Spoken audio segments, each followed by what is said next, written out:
What's up, everybody? My name is Mitch Dyer. This is Leah B. Jackson. Hello. We love Dota 2.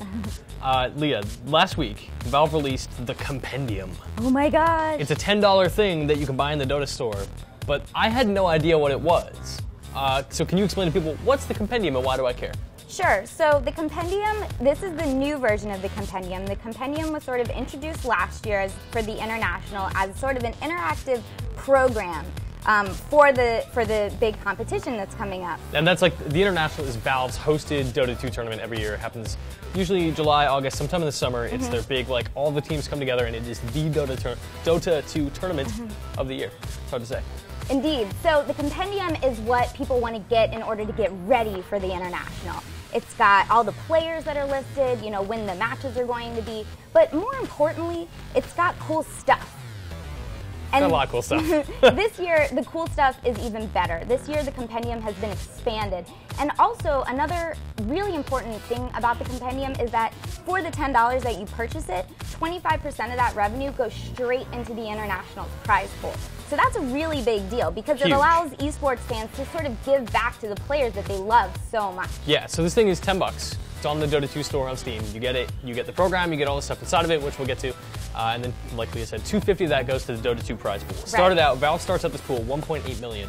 It's now $4 million, right? Which is huge. It's the biggest esports pot in history. So last year, the Compendium, the prize pool started at $1.6 million for the International, which was given by Valve. And at the end of the Compendium sort of lifespan, it got up to $2.8 million. Now, after the Compendium's been out for less than a week for this year, we're already at $4 million with Valve still giving 1.6. So it's crazy how much more huge that the Compendium has sort of become in just 1 year's time. So why do you think it's more attractive this year? Like last year you had this Compendium and it's this guide and it's all cool, but this year there's obviously a lot more attention to it, a lot faster. The rate at which money is being made for the International is huge this time. What makes this a more attractive kind of piece of content, and why would I want to buy it? So this year you can level up your Compendium. It's not just a book. It's sort of, it's even book more. Levels. Yeah, level up your book. It's awesome because you can get a bunch of new stuff. I sort of have them written down here because I didn't want to forget. It's a lot. Any of the really I mean, cool there stuff. really is a lot. So for every 100 points that you add to your Compendium, which you can either get through buying them, which I'm a little kind of on the fence about that. I 100% spent $10 on Compendium experience points. And then you can also get them through winning games. So if you level up your Compendium, you can earn new immortal items for your characters, which are very fancy, rare, expensive Super rare items. treasures. You can get in-game effects, you can get new loading screens, you can get a new courier who's super cute, Lieutenant Squawkin. It's amazing. So there's lots of reasons to do that, but also the more that you buy, or the more people that buy a Compendium, the Valve has introduced these stretch goals. Yeah, there's almost like a meta level to it, right? It's this weirdly complicated thing where you have your book, and your book has levels, and you complete quests in the book, like you pick who you think is going to win, and you have all these different quests that you can do, like it gives you 10 heroes to play as, and if you win as 10 of them, you get a bunch of XP.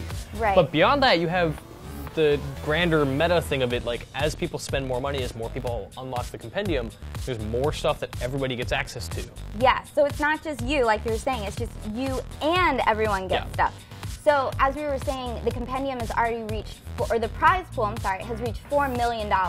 And at every sort of little point, or not every point, but sort of at specific points along the way. Yeah, there's milestones. New things are being unlocked, like new game modes and new loading screens and immortal items, chat emoticons, like in-game HUDs.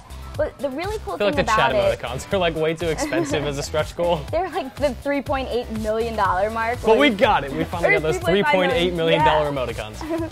But hopefully they'll be worth it. But one thing that I really like about the stretch goal rewards are that they've sort of front-loaded the ones that I thought people would be really excited about. Like the immortal treasures that we mentioned and the new deathmatch game mode. Yes. So those are things that kind of, I think that the community will be really excited about, but they also seemed attainable. And I thought that that was smart of Valve to put those sort of as the earlier stretch goals rather than the final stretch goals, which are like sort of in reach at this point. I'm not sure if people are going to get to the $6 million final stretch goal, but I think we'll be all right. We'll I mean, you look at it now, and there's so much enthusiasm this early. We're like 48 hours after, right now as we record this, from the time it's been on sale, we're at about $4 million right now for the pot. There's all these levels being unlocked very rapidly.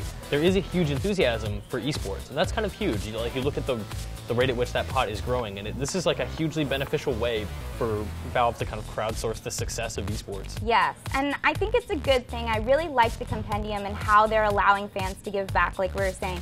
But I also have to question if it's okay for Valve to put sort of other game modes and other game features behind these Compendium stretch goals of $6 million. Right.